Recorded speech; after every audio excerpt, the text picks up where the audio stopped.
जय हिंद फ्रेंड्स। आज से हम लोगों का एक नया सब्जेक्ट शुरू हो रहा है। वीक में एक दिन आपको इसके लेक्चर ज़रूर मिलेंगे और प्री एग्ज़ाम की दृष्टि से मैक्सिमम 10 से 12 मतलब ये मानकर चलिए कि 15 लेक्चर का केवल खेल है। उसी 15 लेक्चर में हमेशा जो है प्री में, चाहे वो सिविल सर्विसेज का हो या स्टेट गवर्नमेंट का हो, प्री में उससे क्वेश्चन आते हैं और ये बेसिक्स हैं। अगर आपको बेसिक ये इकोनॉमिक्स की समझ आ गई तो बाकी चीज़ें आपको बस केवल फैक्ट्स जो है वो याद रखना पड़ेगा कि कौन सी योजना है, किस क्षेत्र से संबंधित है, किस मंत्रालय से संबंधित है, वो सारी चीज़। तो 10-15 लेक्चर का खेल है, बिल्कुल धैर्य बनाए रखिएगा। वीक में एक दिन आपको ये टॉपिक जो है, इस सब्जेक्ट का एक लेक्चर ज़रूर मिलेगा और 15-20 लेक्चर मिल जाएंगे, आपका प्री का काम हो जाएगा। फिर धीरे धीरे मेंस का भी करेंगे बीच में।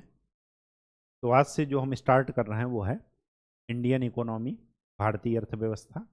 और जो पहला टॉपिक हमने चूज़ किया है वो है रिलेटेड कि महंगाई का मापन कैसे करते हैं। देखिए, मुद्दा ये नहीं है कि मैं आपको शुरुआत में ABCD से बताऊं। मुद्दा ये है कि जो आपके काम का है, जो आपके एग्जाम में पूछा जाता है, वहाँ से शुरुआत की जाए। तो महंगाई क्या है वो बाद में पढ़ लेंगे, लेकिन अभी सबसे पहले जो तरीका है वो ये है कि महंगाई को मापते कैसे हैं, कैसे जानते हैं कि महंगाई हो रही है या मंदी आ रही है, ऐसा कुछ। ठीक, तो आज का टॉपिक हमारा लेक्चर 1 यहीं से स्टार्ट हो रहा है और यहाँ पर हम लोग 2 सूचकांक पढ़ेंगे।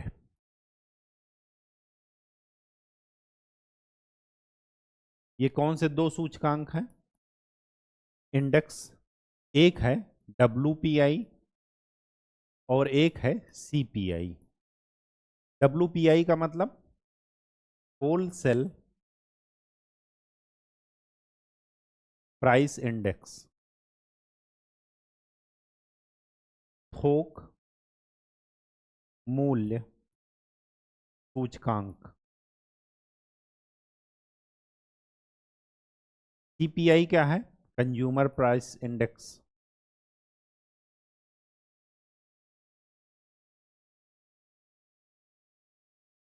उपभोक्ता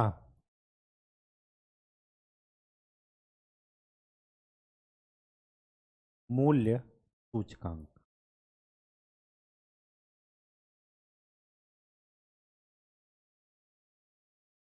सबसे पहली बात जो हमें समझना है वो ये कि महंगाई जो है वो मासिक आधार पर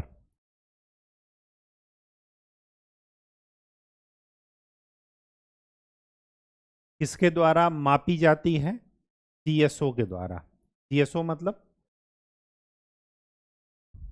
केंद्रीय सांख्यिकी कार्यालय।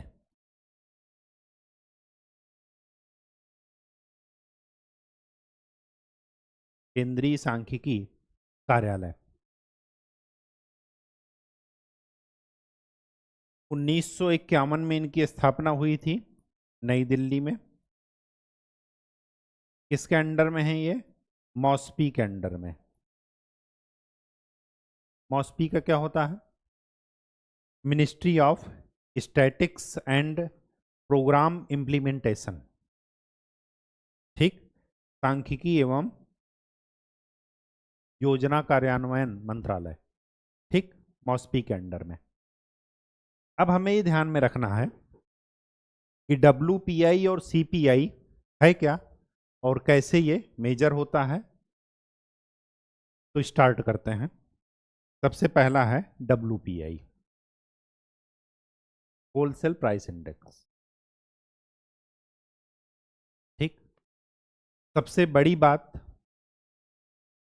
कि इसका आधार वर्ष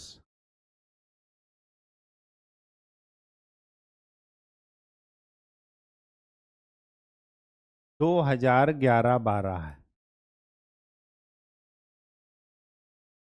पहले क्या था? पहले 2004-5 था। आधार से क्या होता है वो हम आपको अभी बेस इफेक्ट बताएंगे, तब आपको पता चल जाएगा।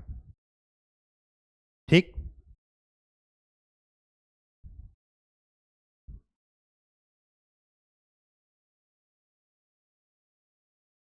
इसमें केवल वस्तुएं शामिल हैं, गुड्स, सर्विसेज नहीं है, ध्यान रखिएगा, ये सबसे बड़ी बात है।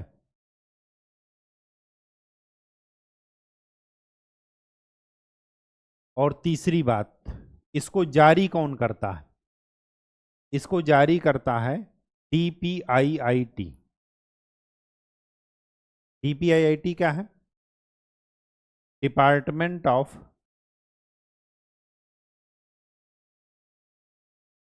Promotion of industry and internal trade. Hindi अनुवाद करते रहिएगा।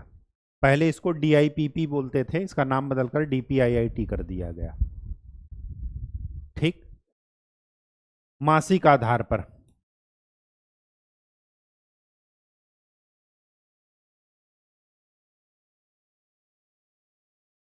ये गणना करता है। गणना करके किसको देगा? CSO को, और CSO डाटा उसको निकालेगा। ठीक। चौथी बात जो आपको ध्यान में रखनी है यहां पर, वो ये कि यहां पर इनडायरेक्ट टैक्सेस को शामिल नहीं किया जाता।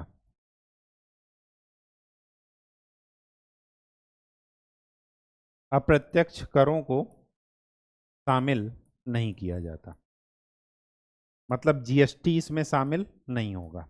GST क्या है? अप्रत्यक्ष कर है। ठीक।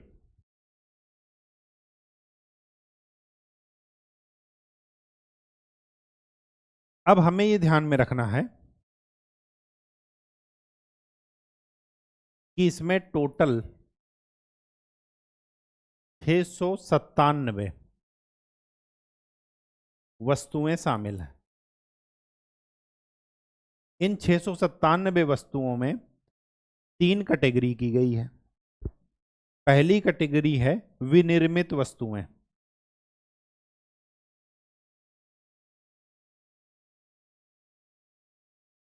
जो रेडी हैं, जो फैक्ट्री से उद्योगों में बन करके निकली हैं। और दूसरा है प्राथमिक, जो कच्चा माल है, प्राथमिक वस्तुएं।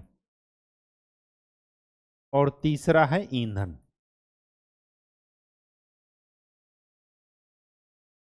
लगभग 45% ये हैं, 45 नहीं 64।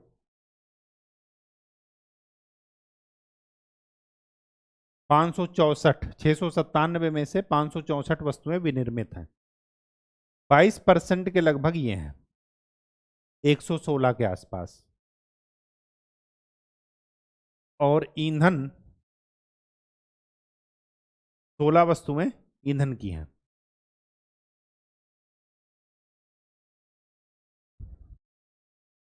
सबसे कम परसेंटेज इनका है, 13% के आसपास। जोड़ लीजिए, 4 2 6, 6 2 8, 81। हाँ, तो 13-14 के आसपास ईंधन है। तो यहां पर आपको ये ध्यान में रखना है कि टोटल वस्तुओं में से किसका भारांश ज्यादा है? जो विनिर्मित वस्तुएं हैं, जो इंडस्ट्री से बन करके बाहर निकल रही, उससे कम प्राथमिक वस्तुएं, उससे सबसे कम ईंधन। अब इसके बाद हमें यहां पर 3 चीजें और ध्यान में रखनी है। ये जो कहानी है WPI की, उसमें क्या हुआ? उसमें संशोधन हुआ था 2017 में। पहला संशोधन ये हुआ था कि बेस ईयर जो पहले 2004-5 था, उसको हटा करके नया बेस ईयर क्या कर दिया गया? 2011-12। दूसरी बात, ये जो वस्तुएं हैं, पहले कितनी वस्तुएं थी? 676। इनको बढ़ाकर क्या कर दिया गया? 697। तो 676 में से 697 अगर हुआ तो स्वाभाविक सी बात है कि कुछ वस्तुएं ऐड हुई होंगी। तो केवल ऐड नहीं हुई, कुछ वस्तुएं कम भी की गई। तो कहां कहां कम की गई?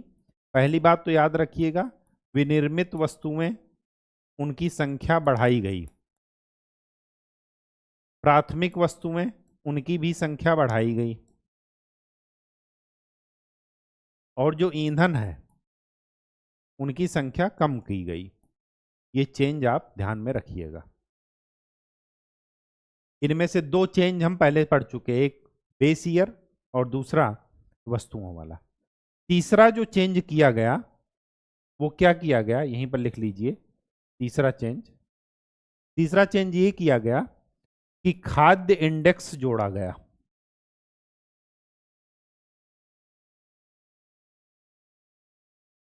खाद्य इंडेक्स जोड़ने से क्या होगा कि चीजें, इनमें पारदर्शिता या आंकड़ों की जो क्या कहते हैं, रिलायबिलिटी है, विश्वसनीयता, वो क्या हो जाएगी? बढ़ जाएगी।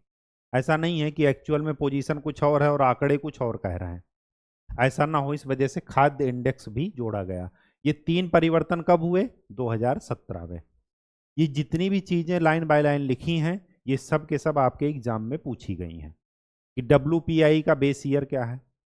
बेस ईयर क्या होता है मैं आपको अभी बता दे रहा हूं। देखिए, जैसे 2004-5 में एक पेन की कीमत थी 1 रुपया, और आज 2024-25 में उसी पेन की कीमत है 5 रुपया। तो होलसेल प्राइस इंडेक्स क्या बताएगा? कि महंगाई 5 टाइम्स बढ़ गई। क्यों? क्योंकि बेस ईयर हम क्या ले रहे हैं, किसके रेफरेंस में देख रहे हैं? 2004-5 में। लेकिन अगर मैं बेस ईयर बढ़ा दूं, मैं कह रहा हूं 2011-12, तो 2011, स्वाभाविक सी बात है कि अगर 2004-5 में कोई पेन 1 रुपया का था, तो 2011-12 में वो 1 रुपए का तो नहीं ही रहेगा, ये कन्फर्म है। तो मान लेते हैं वो कितने रुपए का था? 2.5 रुपए का। और अब 2024 में वही पेन कितने का है? 5 रुपया का। तो महंगाई कितनी हुई? अगर हम बेस ईयर ये लेते हैं तो महंगाई कितनी हो गई? 2 टाइम्स। तो अगर हम बेस ईयर चेंज कर रहे हैं, तो पहली बात कि अपने डाटा को रेशनलाइज कर रहे हैं, तार्किक रूप से रिप्रेजेंट कर रहे हैं। और दूसरी बात कि गवर्नमेंट बेस चेंज करती है आंकड़ों के साथ खेलने के लिए, ताकि क्या है कि वो आंकड़ों को मैनिपुलेट कर सकें, समय के हिसाब से वो चेंज करके ये दिखा सकें कि हाँ इतनी गरीबी कम हो गई, महंगाई इतनी नहीं इतनी है, विपक्ष गलत कह रहा है। तो आंकड़ों का हेर फेर करने के लिए ही बेस चेंज होता है। ये तो हुआ बेस चेंज करने का निगेटिव इफेक्ट। और पॉजिटिव इफेक्ट क्या है कि हम आंकड़ों की तार्किकता, विश्वसनीयता पर ज़्यादा ध्यान देंगे। और आंकड़े जो है जितना ही सामान्य जीवन के जितना निकट जो है डाटा प्रदर्शित करेंगे, उतना ही हमारे आंकड़े विश्वसनीय होंगे। अब चल करके हम 1950 से देखेंगे तो अब तो भारत विकसित हुआ ही है, लेकिन हम बाकी लोगों को देखिए कि 1950 से लेकर के बाकी कंट्रीज कहाँ पहुंची और हम कहाँ पहुंचे, तो उनके कंपैरिजन में हम क्या हैं? पीछे हैं। तो यही है बिल्कुल बेस ईयर का कॉन्सेप्ट। तो बेस ईयर और कुछ नहीं है, केवल अपने डाटा को रेशनलाइज करने का एक तरीका है। ठीक, बात समझ में आ गई? ठीक है, अब चलते हैं सीपीआई, कंज्यूमर प्राइस इंडेक्स। सबसे बड़ी बात इसमें यह है कि यहां का जो बेस ईयर है वो पहले था 2010, अब क्या हो गया है 2012। ये परिवर्तन भी कब आया 2017 में, तो इसका बेस ईयर अगर आपसे कोई पूछे तो क्या है 2012। ठीक, दूसरी बात, इसमें प्राथमिक वस्तुएं ज्यादा हैं और प्राथमिक वस्तुओं का भारांश लगभग कितना परसेंट है 45%। ये याद रखिएगा। मैक्सिमम गुड्स कौन सी हैं, प्राइमरी गुड्स। ठीक,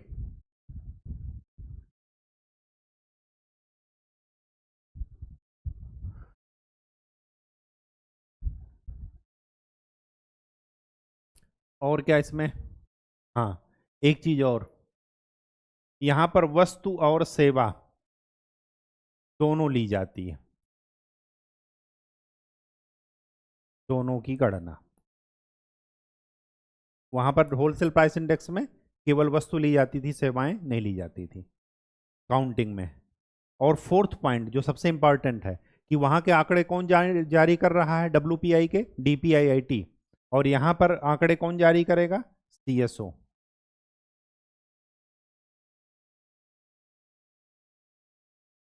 सेंटर फॉर स्टैटिक्स, वो सेंट्रल स्टैटिस्टिकल ऑफिस, ठीक, केंद्रीय सांख्यिकी कार्यालय द्वारा गणना की जाए। ठीक है, अब सीपीआई हमारे लिए महत्वपूर्ण क्यों है वो जान लीजिए। कंज्यूमर प्राइस इंडेक्स, देखिए होलसेल प्राइस इंडेक्स क्या बता रहा है कि वो उपभोक्ता के स्तर पर पूरी पिक्चर क्लियर नहीं करेगा। क्यों? क्योंकि उसमें पहली बात तो सेवा शामिल ही नहीं है, एक पार्ट को हमने छोड़ दिया पूरी तरीके से, खाली गुड्स पर ध्यान दे रहे हैं। और गुड्स पर भी कौन सी गुड्स पर, जो विनिर्मित उत्पाद हैं उन पर, उन्हीं का भारांश ज्यादा है, वेटेज उनका क्या है, ज्यादा है, लगभग 64%। लेकिन consumer price index real data प्रदर्शित करेगा कि एक्चुअल में है क्या महंगाई। ठीक, उपभोक्ताओं के निकट का डाटा कौन देगा, सीपीआई। अब यहां पर आपको ये ध्यान में रखना है कि सीपीआई के अन्य सूचकांक, सीपीआई के 3 अन्य सूचकांक हैं जो कि बहुत इंपॉर्टेंट है। पहला, सीपीआई इंडस्ट्रियल वर्कर्स, आईडब्ल्यू का मतलब इंडस्ट्रियल वर्कर्स, सीपीआई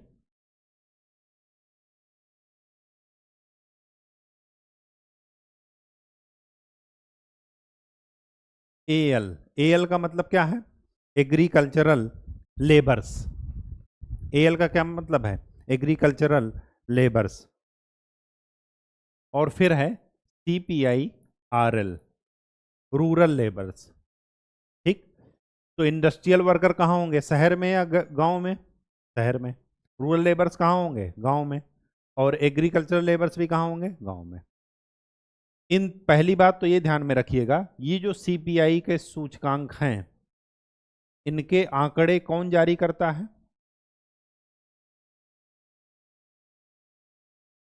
श्रम ब्यूरो। कौन जारी करता है, श्रम ब्यूरो। ये एक बार पूछा गया है, सीपीआई एल के आंकड़े कौन जारी करता है, तो बताइएगा, श्रम ब्यूरो। ठीक, इसका बेस ईयर है 2001, इसका 1986-87, और इसका 1983। देख रहे हैं, इतना बेस ईयर हम लोग अभी तक फॉलो कर रहे हैं।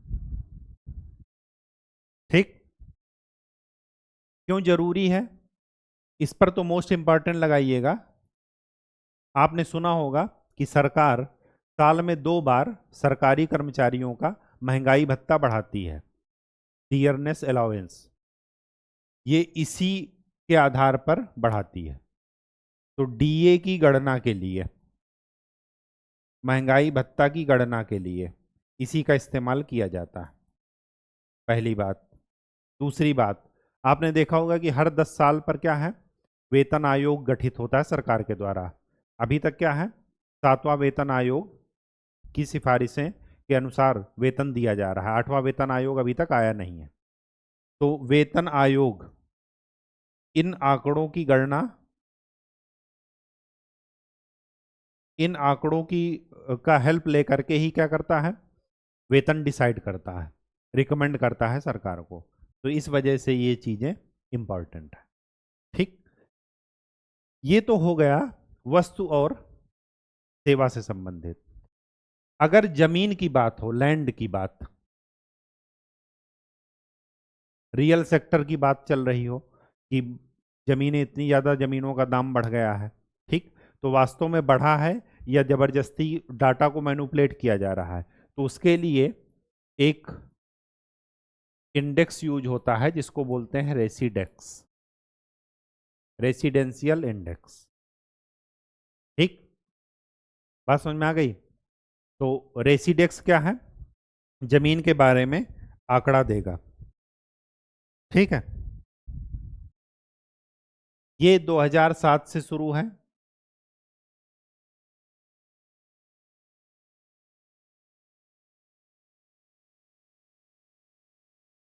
जो गणना है वो सीएसओ द्वारा, केंद्रीय सांख्यिकी संगठन के द्वारा, कार्यालय के द्वारा, और आंकड़े, जो डाटा आएगा, डाटा कौन प्रदर्शित करेगा, नेशनल हाउसिंग बैंक, एनएचबी, याद रखिएगा, नेशनल हाउसिंग बैंक। ये एकमात्र बैंक है जिसमें आरबीआई की हिस्सेदारी 100% है। ये सरकार को हिस्सेदारी बेचने की बात कर रहा है, लेकिन अभी तक क्या है, 100% ही है।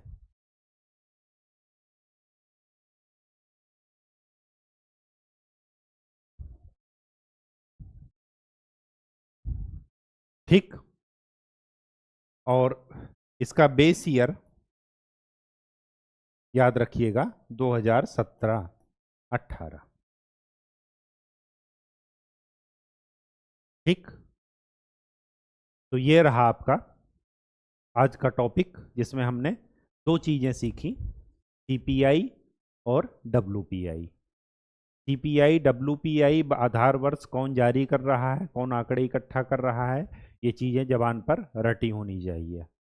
ठीक, रेसिडेक्स भी ध्यान में रखिएगा, नेशनल हाउसिंग बैंक भी ध्यान में रखिएगा, बेस ईयर सभी का ये भी ध्यान में रखिएगा। तो आज के लिए इतना ही। नेक्स्ट लेक्चर में हम लोग मुद्रास्फीति या महंगाई के बारे में देखेंगे, उसके इफेक्ट देखेंगे कि महंगाई बढ़ने से किसको फायदा होता है और किसको नुकसान। तो तब तक के लिए खूब अच्छे से पढ़ाई कीजिए, मेहनत कीजिए। धन्यवाद।